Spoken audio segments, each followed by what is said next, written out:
America के राष्ट्रपति भारत दौरे पर हैं, लेकिन इन सबके बीच अखबारों में आज कुछ ऐसे इश्तेहार छपे हैं भारतीय जनता पार्टी के, उससे कुछ सवाल खड़े हो गए।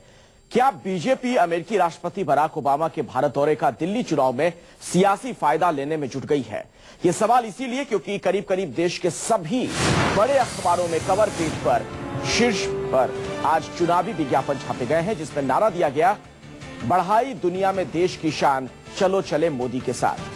और इसी के साथ मोदी की तस्वीर छापकर बीजेपी के लिए वोट मांगा गया है। और जब इस बारे में किरण बेदी से पूछा गया, उन्होंने कहा कि ओबामा के दौरे के चुनावी इस्तेमाल को सही है ये। तो किरण बेदी ने इस पर जो बयान दिया है वो भी विवादास्पद।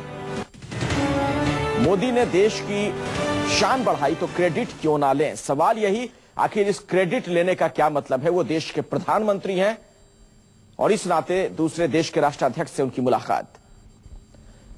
हमारे साथ अमित कुमार, हमारे सहयोगी, इस वक्त जुड़ गए फोन लाइन पर। अमित, अब इस बहाने भी राजनीति शुरू हो गई, यहां भी बीजेपी क्रेडिट लेने में जुट गई है। देखिए, निश्चित तौर पर, क्योंकि बीजेपी अगर देखें तो चुनाव, दिल्ली में चुनाव है और खुद किरण बेदी ने कहा कि अगर हमने ये किया है तो हम क्यों नहीं क्रेडिट ले।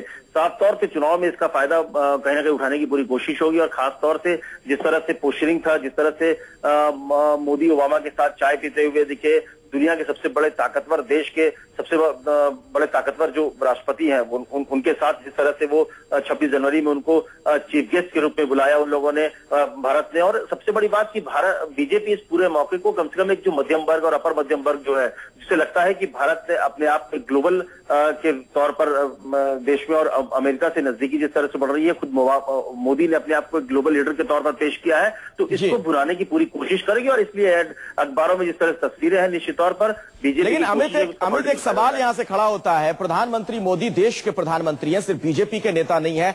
भले ही इनिशिएटिव लेकर उन्होंने बराक ओबामा को आमंत्रित किया हो, लेकिन एक राष्ट्राध्यक्ष के तौर पर उनकी मुलाकात हो रही है दूसरे देश के राष्ट्राध्यक्ष से।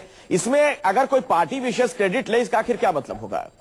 देखिए, अगर वो देश के प्रधानमंत्री हैं, देश के सबसे बड़े नेता के तौर पर मोदी उभरे हैं, तो इसमें कोई दो राय नहीं कि वो बीजेपी के भी सबसे बड़े नेता हैं, बीजेपी का चेहरा है वो। और ये चुनाव में अगर आप देखें, इससे पहले भी जितने चुनाव हुए हैं, मोदी के चेहरे को ही सामने करके बीजेपी लड़ा है।